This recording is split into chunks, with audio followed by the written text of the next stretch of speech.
as I chatted with many of you and read the many, many, many posts on social media, I was learning that being greeted by Mike was something special. That was the theme I kept hearing, that being greeted by Mike was a memorable thing. It was something special, and it was absolutely something you could depend upon.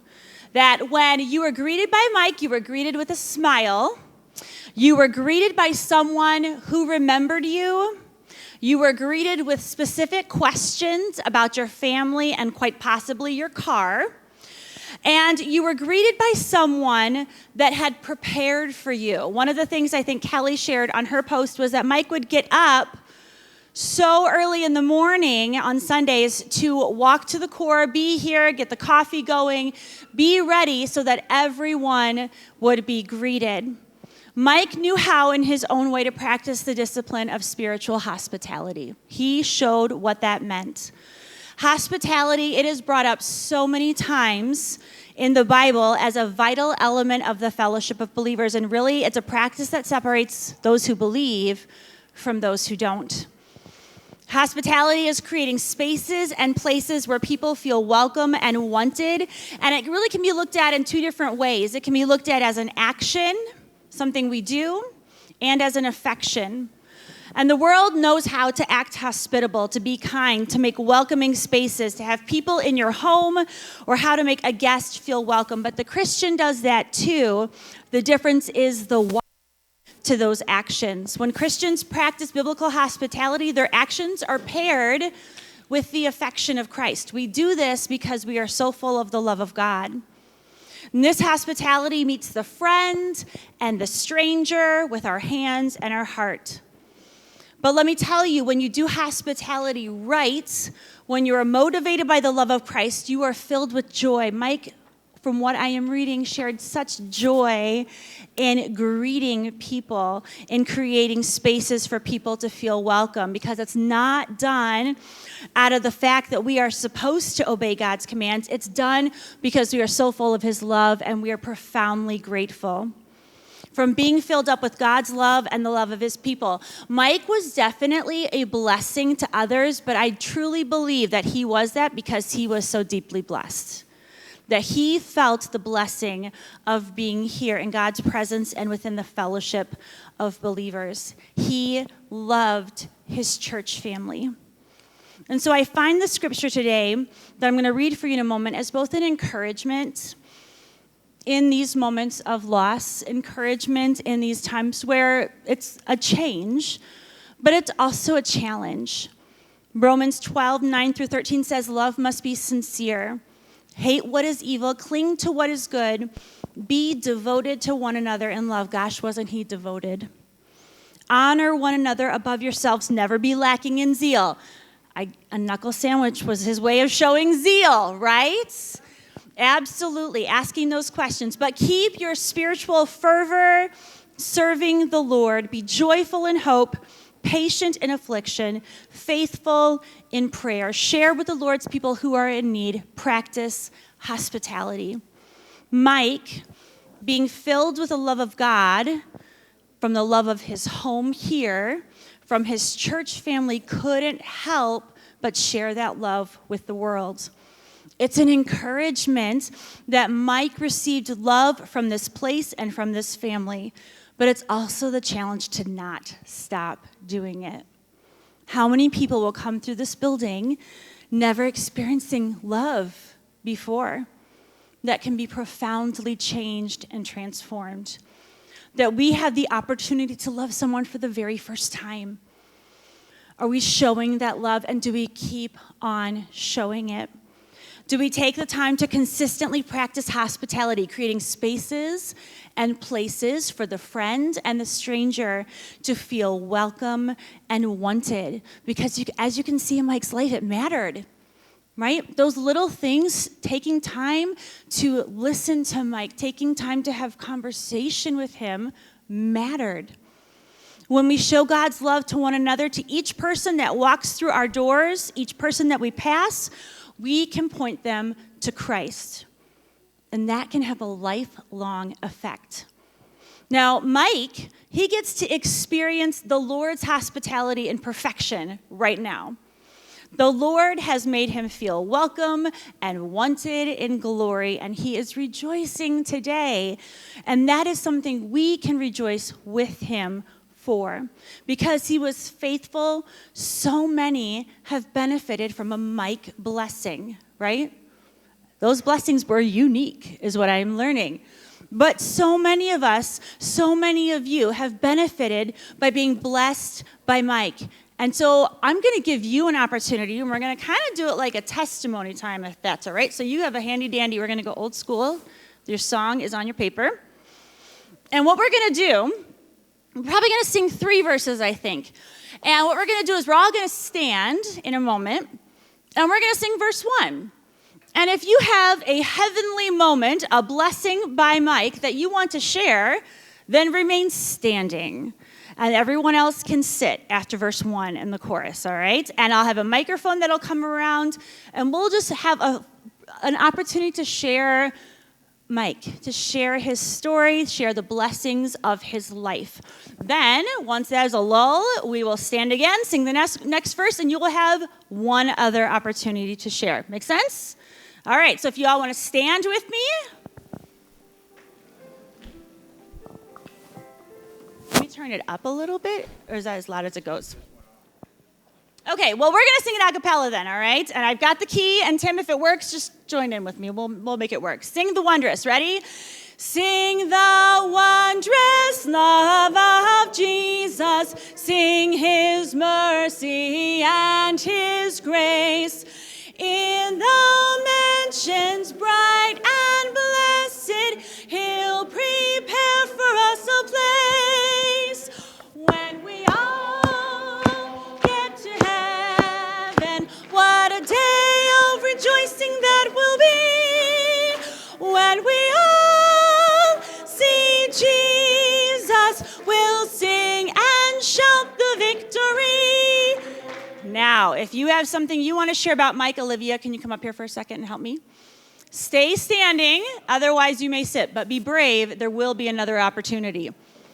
And Lou, why don't you start this way, over there, and then work your way across. So run fast over there.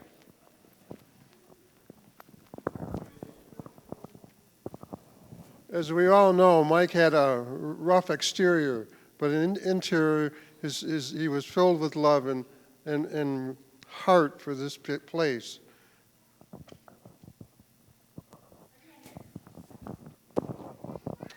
Well, I'll speak for my wife, Gail. She always appreciated Mike's greeting at the door, and well, actually, so did I. And then secretly, he was one of our technical crew because he would always collect a couple of microphones and show up at our door so we didn't have to go look for them. So we appreciated him too. Mike was a really good friend of mine. We ate together, and I tried to communicate with him, but he was a real thing. He had the fruits of the Spirit in him there. He loved coming to church. He asked about your family and all that there. And he did a lot of things that people don't know that he did, but he's a real good friend, and I believe he's at peace with the Lord.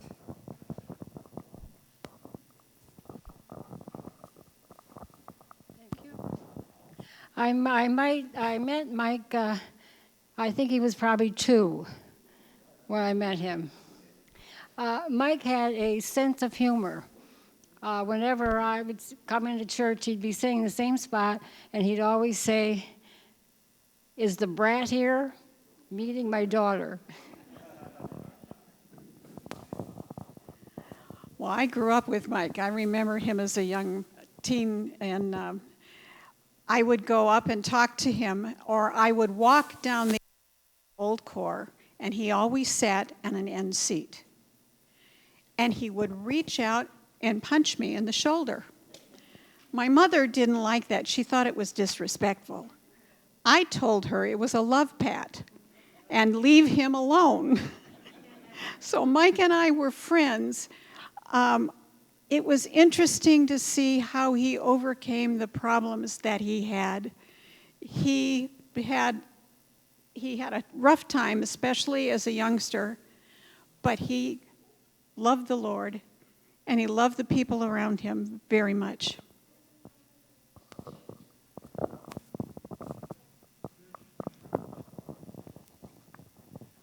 Truly,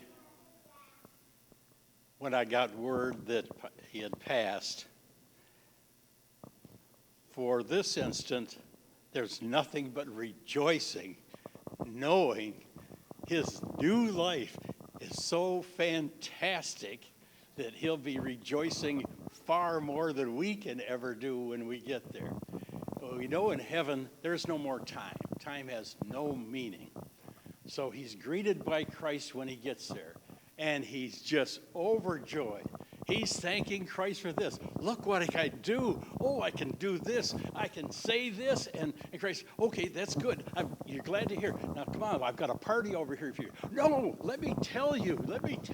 I can do this. And he's going to show off all these things that he went a lifetime without ever being able to do. But he'll be so excited. And finally, Christ says, okay, well, we got a party over here. And they went over there, and we go over there. And then here's all these other friends and people that Kevin says will be known. When we get there, we'll be known by where, and here all of a sudden, people will come around and will say, hi, Mike, how are you doing? And it's just a fantastic celebration. And I know it's happening, and God says, think about heaven as best you can, and it's going to be even better than that. So we can all praise God for what he's done for Mike in our hearts.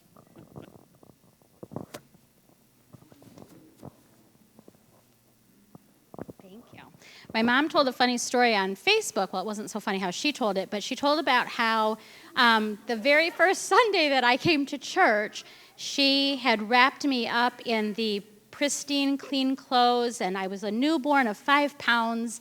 She was so careful to give me a bath and use one Q-tip for this eye and one cotton ball for that eye to make sure I had no germs or anything. And she brought me into the church, and Mike walked up to me and stuck his finger right in my mouth. It's been laughed at from my mom that Mike probably wasn't as hygienic as we all know he would be, stuck his finger in my mouth. But last winter, so it would have been right before COVID hit, Deryck and I went out to where he had been moved to, a nursing home in Pontiac, and we were pretty nervous about it. When we pulled up, it was very institutional, and we were feeling kind of upset about where he was. And we went in, and we saw him walking down the hallway. Immediately, he was so happy to see us. And even though it was very institutional, and I felt really upset about what the aesthetics looked like, Ezra, the aide that was there, immediately came up, and they had that same rapport that Mike had when he was in this building. And he walked us around and showed us everything and introduced us to people with the same feeling it felt like when he was with us.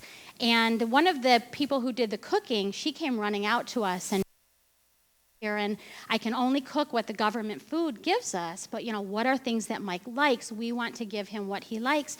So we kind of talked about some food that he liked. But then she said, I want you to know, at the end of every meal, Mike gets up and he starts clearing the tables for all the residents. And he picks up their trays and he talks to them and he takes their trays and puts them away. And that's what got me thinking back in early how Mike really served us. I hadn't really thought about it before until I was kind of being told by somebody else. So Deryck did go pick him up for church on the 8th with the women. We were at the women's retreat, and that was literally the last normal week of church we had. And it hasn't been the same since, and Mike hasn't been here since. So he did get to experience our last week of normal. Started thinking about him as a servant. We know about how he got here so early, and he opened up the building, and he made coffee all over this place. He read attendance books on Sunday mornings. After church, he would be picking up the bulletins. And I'm reminded of, Philippians 2, talking about Jesus and how he came as a servant to serve us and to love us, and that sacrificial love. And when I think about Mike, one of the things that he did was there was like 5 or 6 of us that he would bring pops to on Sunday. And I thought about the sacrifice that it took for him to do that. He had to walk to the grocery store, spend money that he did not have, and purchase the exact kind of pop that he knew people wanted. He had to think about us on Sunday morning and get that put into his bag, and then he had to carry that literally on his back as he walked 2 miles to church on Sunday. And then when he was here, he would make sure that each one of us got that. And I thought, we don't know theologically and deeply that the words of where his faith was, right? But we saw it in action in amazing ways. And I'll never think of that, him bringing me a Diet Coke again, I'll never think of that the same as when I think of the costly, sacrificial love that he had to do that every week for us. So I will miss him a lot.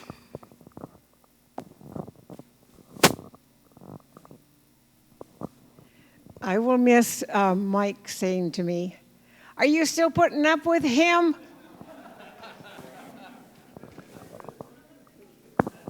I first met Mike 20 years ago when Joyce and I became Corps officers at Royal Oak Citadel. The first thing he said to me, "Can I bring you coffee?" First thing he said on a Sunday morning. I went up to my office, he brought the coffee up there, and by the time I got the coffee, he had spilled it all over the stairs. It was only 2 sips left. And that's the way it was for the next 6 months. When we moved back here 4 years ago, I asked him, "Where's my coffee?" He says, "That's ended, sir."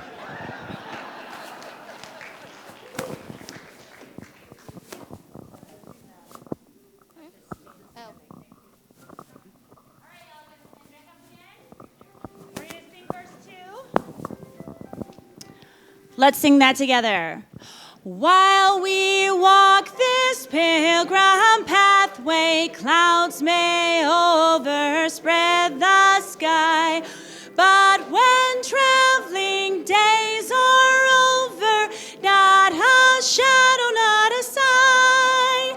When we all get to heaven, what a day of rejoicing that will be. When we all see Jesus, we'll sing and shout the victory. All right, this is your last opportunity. If you have something to share about Mike, remain standing. All right, let's be wild and crazy and start on this side this time. Go for it.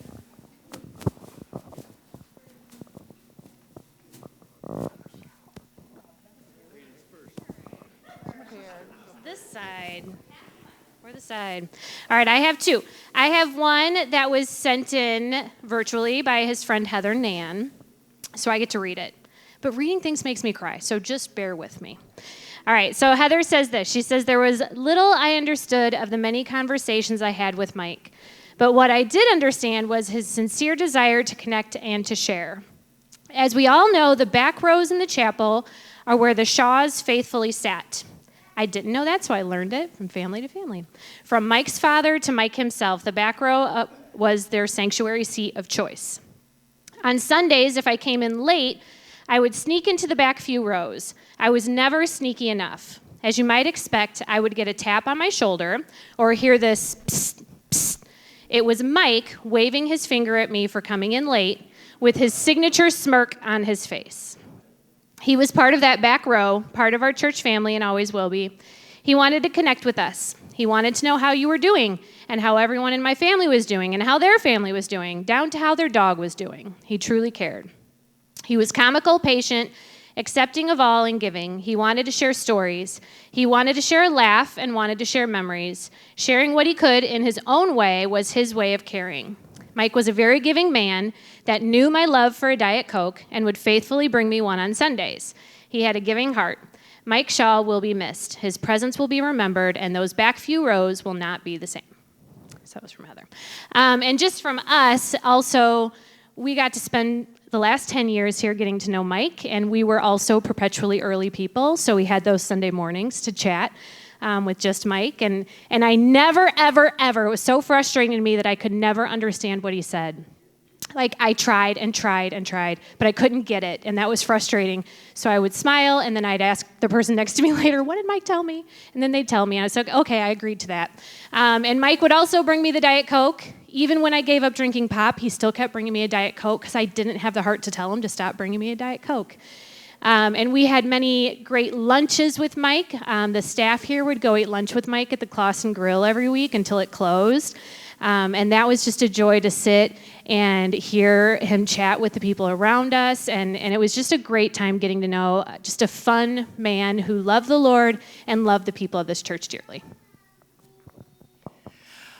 So we've all been told how early Mike got here on Sundays, and so I'm going to share with you exactly how early he got here for many years. So Doug and I, many of you may know, actually this was our first home when we got married. I don't know if any of you know that, but we lived in the apartment that is now Lieutenant Heidi and Donna Thayer's office for about 6 months. And so when we first moved in, it was a Sunday morning, and all of a sudden, I heard a bang, and I knew somebody had walked into the building because the windows are right up there by the parking lot. And then I looked out, and Mike, if you know Mike used to drive this big, huge boat of a car that basically, I think, would take out any other car on the road. He was very safe in that thing, let me tell you. So there was his boat just sitting there, and it was 5 a.m. in the morning, and he was already here. Starting to pick up, starting to get stuff ready, starting to put stuff out. And so we always knew that Mike was wandering around the building somewhere while we were trying to still sleep. So that was always fun. That was Mike. And then Mike always used to meet me, especially since I became Corps Sergeant Major, used to meet me in the lobby door and give me my bulletin for the week, for the Sunday. And so I always appreciated that. I remember Mike, he's always been here. He's always been here. Sorry, Kelly, COVID. And he's just always been here, you know. And we went to Clausen Grill one time, and he always gets the same thing, 4 hot dogs, nothing on it. But they called him a different name. What did they call him? Terry. They called him Terry.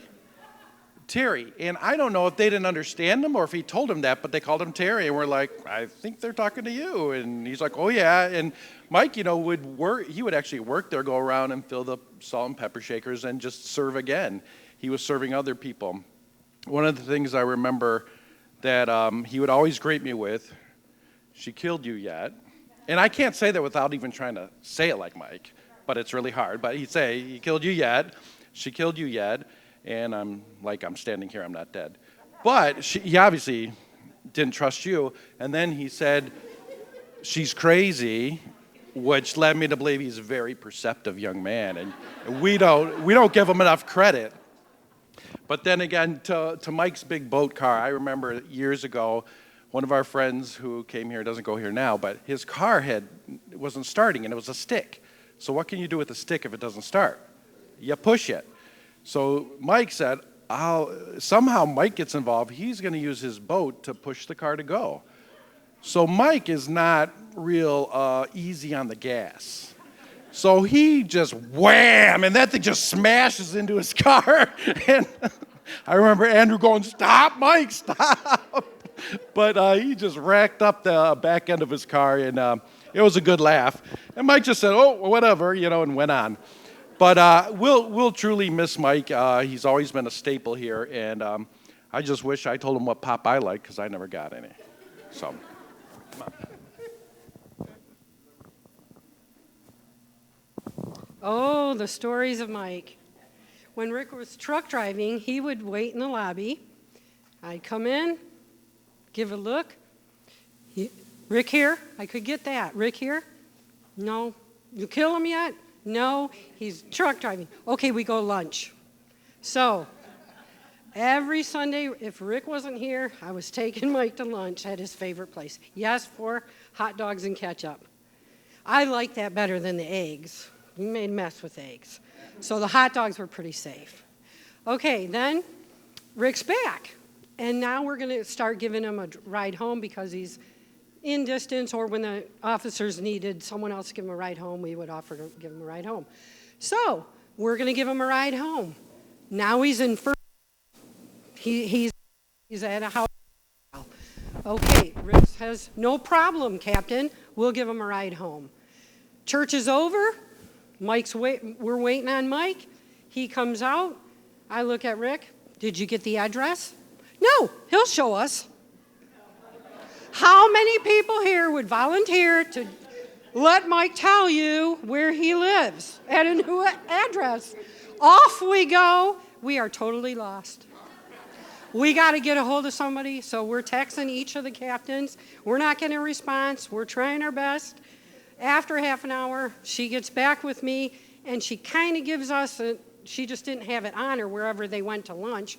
So there we are. So we get to the street, and then slowly you creep up, and then he says something, and I'm watching him real good, and finally we make the house. But what a day. I'll miss that character.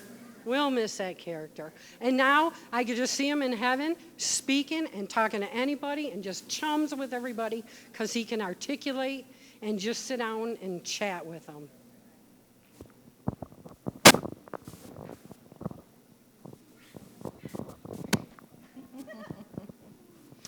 So as was said before, Mike was a little gruff. And I think sometimes that scared children. But he loved kids. When Ryan was first born, he would meet me in the breezeway, take Ryan from me, take his coat off, get him all set, hand him back. And I think he appreciated that I entrusted my child to him and that he could be a part of that. Then when Lily came around, she would give it right back to him. If anyone knows Lily, he had a cane for a little bit. She took his cane, ran away. But when we were telling her the other day that Mike had passed away, she was so tender. And even though they haven't really been here, she just comes occasionally when she stays with us, she remembered Mike. And Mike would give her a dime or give her an old wallet he found or, something. He was always remembering her and giving her things. And so for her, at now 8 years old, Mike was someone special at Grandma's church.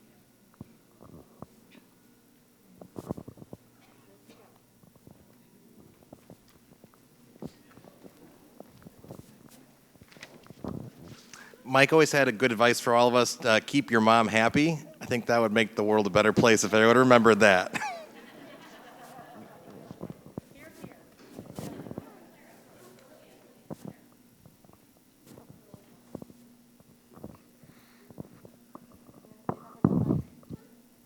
When I was little, I was cuddling him with my stuffed animal.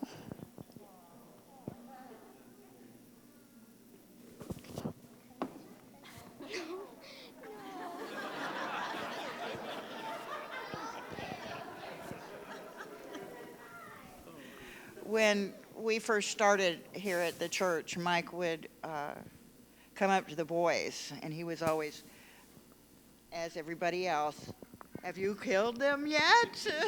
He'd ask me that every Sunday, whether the boys were here with me or whether they weren't. And I'd say, no, Mike, I haven't killed them yet, but, give me time.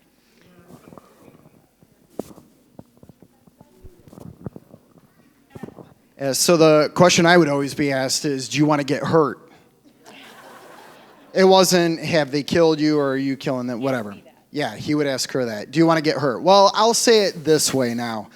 No, Mike, I don't want to get hurt, but I think our church family is all a little hurt right now that we are missing an integrity.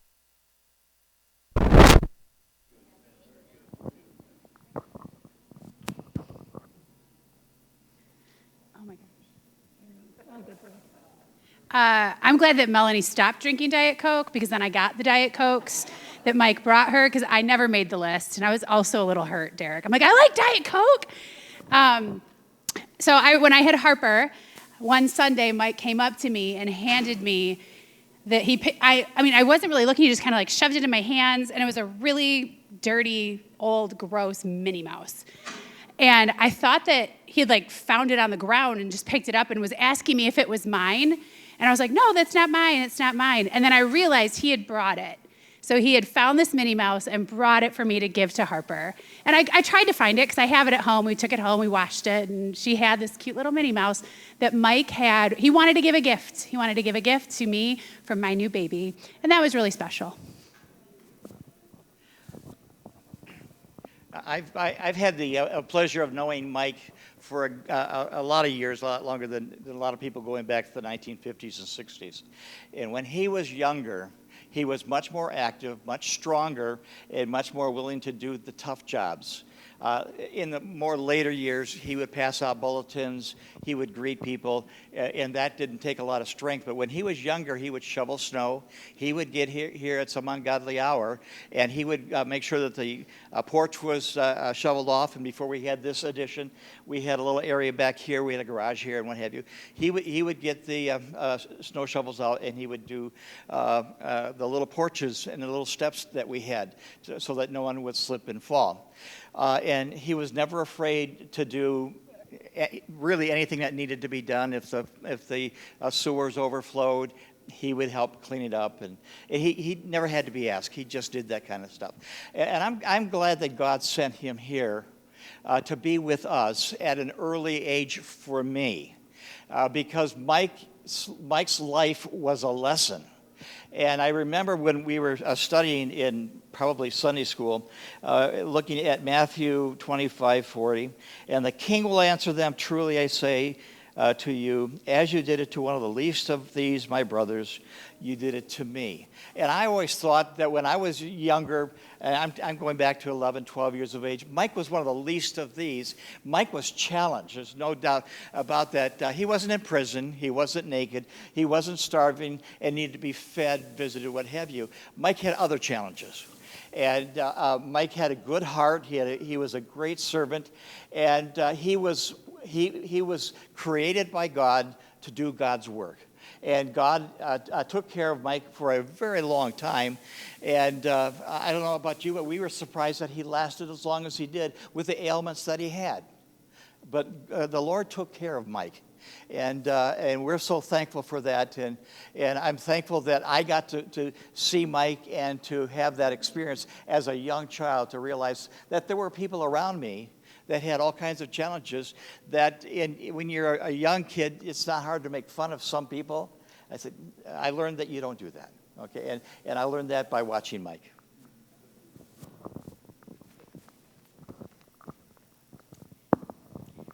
Okay, I'm not much of a speaker, but I'm going to go back a ways. Some of my earliest memories of Mike, because we all have the same recent memories, so I'm going to go earlier, back when we were at the Center Street Church, and my mother would always make me look like Shirley Temple on Sundays. Mike got the biggest kick of that because he could tug my curls, and he was a terror. Mike was a servant. I love him to death, but he was a terrorizer, okay? He would tug on your curls and say, I'm going to make them straight, until you cried. He would walk me to my Sunday school class, which in Center Street, if you know Center Street Church, it was a dungeon. It was not very light and airy. It was scary rooms down in the basement. And he would always walk me down so my mom and grandma never had to do the stairs. Which he would be, okay, let me check around the corner first. And then jumping, I remember the bus rides with his dad, where he would always sit me in the middle of the bus just so I could get a high air time over the bumps, so he could grab me down by my shoulders and say, saved your life. And then on to my kids, he continued with the terrorizing till they would hide behind my legs with his knuckle sandwiches. But they all grew to love him, as we all did. I love him. I miss him. Rest in peace, Mike.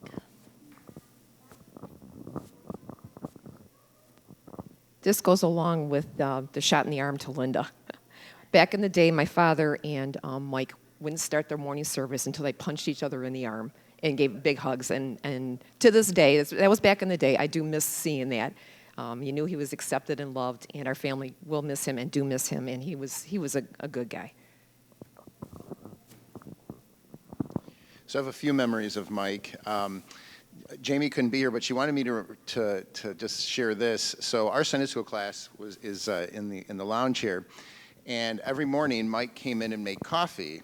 And so if you didn't know where you're getting your coffee from, every Sunday morning, if you got it from here, that was Mike who did that.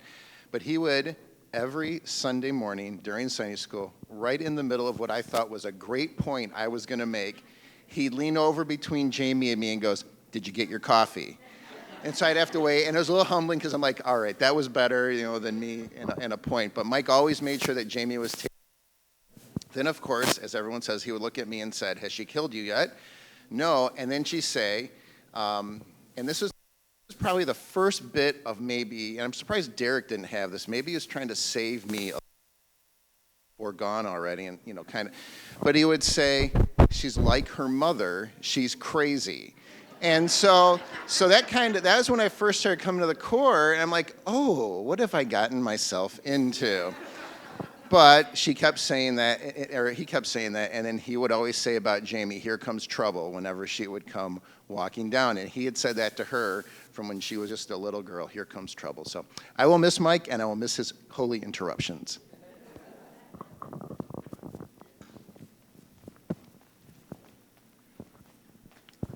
So we're going to go ahead and sing this last verse together. Let us then be true and faithful, trusting, serving every day. Just one glimpse of him in glory will the toils of life repay, that we can, it's worth it. It's absolutely worth it. Living a life faithfully, loving one another, loving the Lord faithfully, even when life isn't easy, is worth it.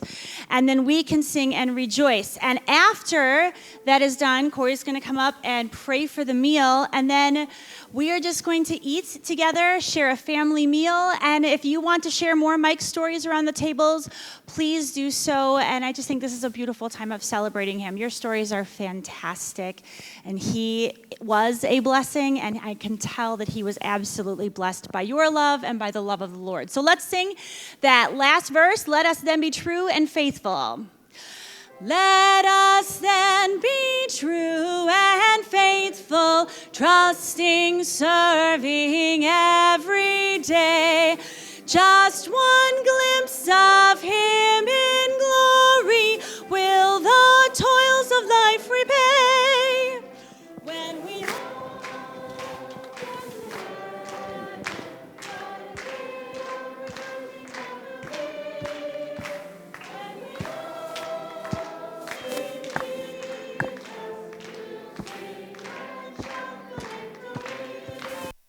So just be mindful when we head to lunch. I'm not going to dismiss my tables, but you all know what to do. So just don't let it get too crowded over there, and enjoy your time together. All right. Lord, we thank you for today. We thank you for Mike and for his life. I thank you for the impact that he leaves in this place. We ask that you would bless this food as we partake in it, and we thank you for not only who you are, but just for what this core means to us and for all the ways in which we get to grow in you through fellowship with one another. We love you. We pray this in your name. Amen.